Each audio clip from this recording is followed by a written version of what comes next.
परम सत्कारयोग साध संगत जी, रसना पवित्र करिए ते आखिए धन श्री सतगुरु जगजीत सिंह जी, धन श्री सतगुरु उदय सिंह जी।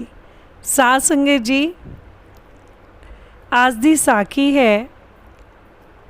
सतबचन सिंह होरी दसदे हन कि उन्हां दे रिश्तेदार ही सन, पर वो सन राधा स्वामी।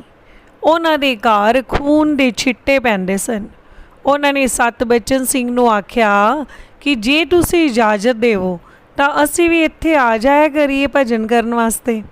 सतबचन सिंह ने आख्या, जी आयां नूं, सानू तां कोई इतराज नहीं। जदों आए तां थोड़ी देर बाद ही ਉਹ ਤੇ ਉਹਦੀ ਘਰ ਵਾਲੀ ਹੋਰ ਹੀ ਤਰ੍ਹਾਂ ਮੂੰਹ ਵਿੱਚੋਂ ਆਵਾਜ਼ ਜਿਹੀ ਕੱਢਣ ਲੱਗ ਪਏ। ਸਤਬਚਨ ਸਿੰਘ ਹੋਰੀ ਘਬਰਾ ਗਏ ਕਿ ਇਹਨਾਂ ਨੂੰ ਕੀ ਹੋਣ ਲੱਗ ਪਿਆ ਹੈ। ਉਹਨਾਂ ਦੇ ਨਾਲ ਇੱਕ ਹੋਰ ਸੀ। ਉਸ ਨੇ ਆਖਿਆ ਕਿ ਤੁਸੀਂ ਘਬਰਾਓ ਨਾ, ਇਹ ਭਜਨ ਕਰਦੇ ਕਰਦੇ ਸਵਾਸ ਚੜਾਉਂਦੇ ਹਨ। ਇਹ ਯੋਗ ਸਾਧਨਾ ਦਾ ਇੱਕ ਤਰੀਕਾ ਹੈ। ਸੋ ਅੱਧੇ ਕੁ ਘੰਟੇ ਬਾਅਦ ਉਹ ਠੀਕ ਵੀ ਹੋ ਗਏ।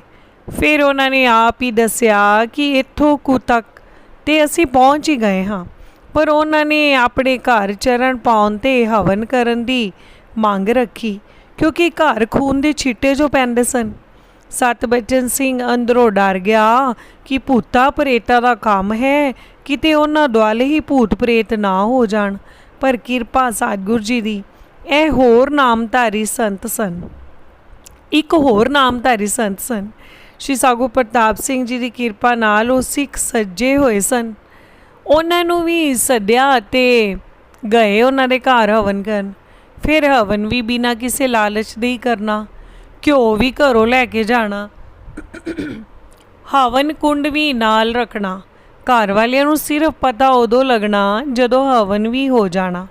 ਮਤਲਬ ਨਿਸ਼ਕਾਮ ਬਿਨਾਂ ਕੀਮਤ ਦੇ ਹਵਨ, ਨੀਰਾ ਬ੍ਰਹਮੰਡੀ ਹਵਨ। पर जदों उन्होंने घर हवन करन पहुँचे तो पता लगा कि इशनान सिर्फ 2 ने ही किया सी, क्योंकि रस्ते विच उन्होंने जल्दी नाल उठा के लै गए सन।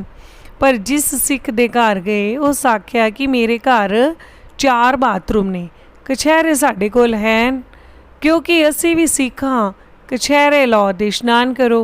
पर सारा बंदोबस्त ना हुंदियां सिखां ने 5 इशनाना ही किया ते हवन विच बैठ गए। हवन हो गया। डरद्या डरद्या अरदास की ते उन्हां कोलों मूँह लुको घर परत आए। फिर वो आए। सतबचन सिंह होरी उन्हां कोलों परे परे फिरन, शर्मिंदे होए होए कि अरदास ते पूरी होई नहीं होनी। हवन बिना किसी मर्यादा दे होया सी। ओ राधा स्वामी जोड़ी बड़ी परेशान हुई। आखिर अगे हो सतबचन दा हथ फाड़ कहन लगे, संत जी तुसी सानू इग्नोर कर रहे हो, साडे कोलों की गलती हुई है। सतबचन सिंह ने सारी हालत दसी जो उन्हां दे मन दी हो रही सी। तां इस ते उस दंपति ने कहा, संत जी तुहाडे अरदास करन ते साडी मनोकामना तां उसे वक्त ही पूरी हो गई सी। जदों दी तुसी हवन करके आए हो उस दिन तो बाद विच साडे घर कदे कुछ नहीं होया। भूत प्रेत ते वो रस्ता ही छड़ गए हन। सतबचन सिंह होरां ने एक होर बचन दसदियां कहा कि इत्थे धर्मशाला विच कदे वक्त सिर हवन की समाप्ति नहीं करते। मर्यादा ते मर्यादा ही है। वो जिथे भी हवन करन जांदे सन ऐन वक्त सिर भोग पाउंदे सन। इहो कारण सी कि बिना इशनान किते हवन विच बैठ गए। एक बारी मन का शंका कढ़न लई पातशाह श्री सागू जगजीत सिंह जी के चरणों विच अर्ज बेनती की, गरीब निवाज जीओ अमृत वेला कदों हुंदा है? पातशाह तां पातशाह ही हुंदा है, उसदी समझाउण दा ढंग भी निराला ही हुंदा है। आप जी ने सतबचन सिंह नूं ही पुछया, सतबचन सिंह तू अखबार पढ़दा हुंदा है? जी गरीब निवाज। फिर देख लिया कर उहदे विच सनराइज किन्ने वक्त लिखा हुंदा है। जिन्ने बजे सनराइज हुंदा है उस तो 3.5 घंटे पहला अमृत वेला हुंदा है।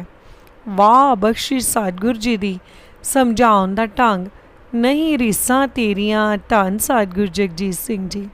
फिर सतबचन सिंह ने वाद विवाद विच पैंदियां सवाल किया, पातशाह जीओ इधर मान लिया सनराइज है ते दूजे पासे जिथे 4-5 घंटिया दा ਜਾਂ 8-8 ਘੰਟਿਆਂ ਦਾ ਫਰਕ ਹੈ, ਉੱਥੇ ਅੰਮ੍ਰਿਤ ਵੇਲੇ ਦਾ ਕੀ ਬਣੂ?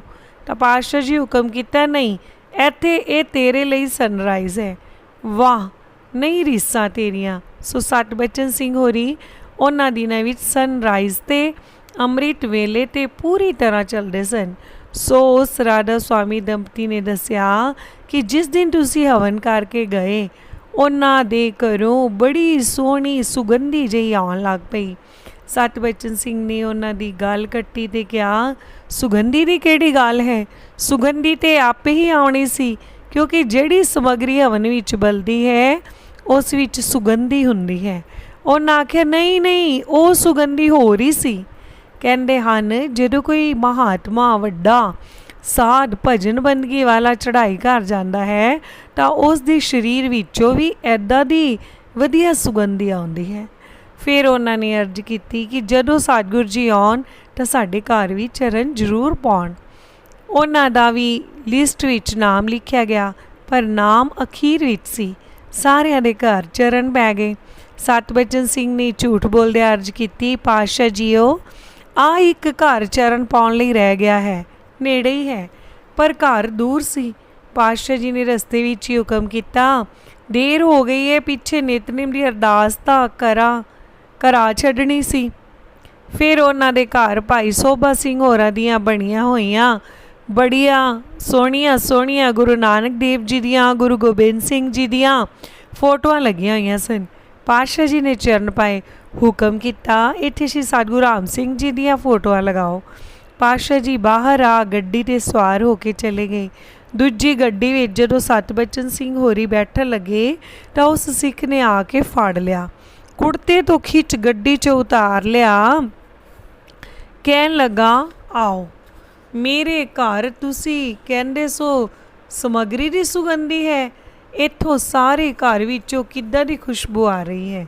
ਸਤਬਚਨ ਸਿੰਘ ਨੂੰ ਆਪਣੇ ਇੱਕ ਕਮਰੇ ਵਿੱਚ, ਟਾਇਲਟ ਵਿੱਚ, ਰਸੋਈ ਵਿੱਚ, ਸਾਰੀ ਜਗ੍ਹਾ ਲੈ ਕੇ ਗਿਆ। ਸੱਚੀ ਮੁੱਚੀ ਹਰੇਕ ਥਾਂ 'ਤੇ ਬਹੁਤ ਸੋਹਣੀ ਅਜੀਬ ਹੀ ਤਰ੍ਹਾਂ ਦੀ ਖੁਸ਼ਬੂ ਆ ਰਹੀ ਸੀ, ਚਮੇਲੀ ਦੀਆਂ ਕਲੀਆਂ ਦੀ ਜਿਵੇਂ ਖੁਸ਼ਬੂ ਹੁੰਦੀ ਹੈ।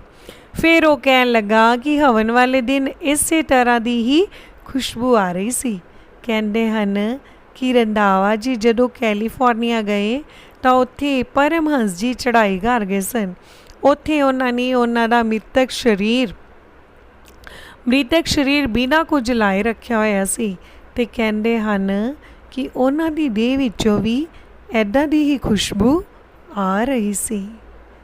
ਸਾਰੇ ਹੀ ਆਖ ਲਈਏ, ਧੰਨ ਧੰਨ ਸ਼੍ਰੀ ਸਤਿਗੁਰੂ ਜਗਜੀਤ ਸਿੰਘ ਜੀ।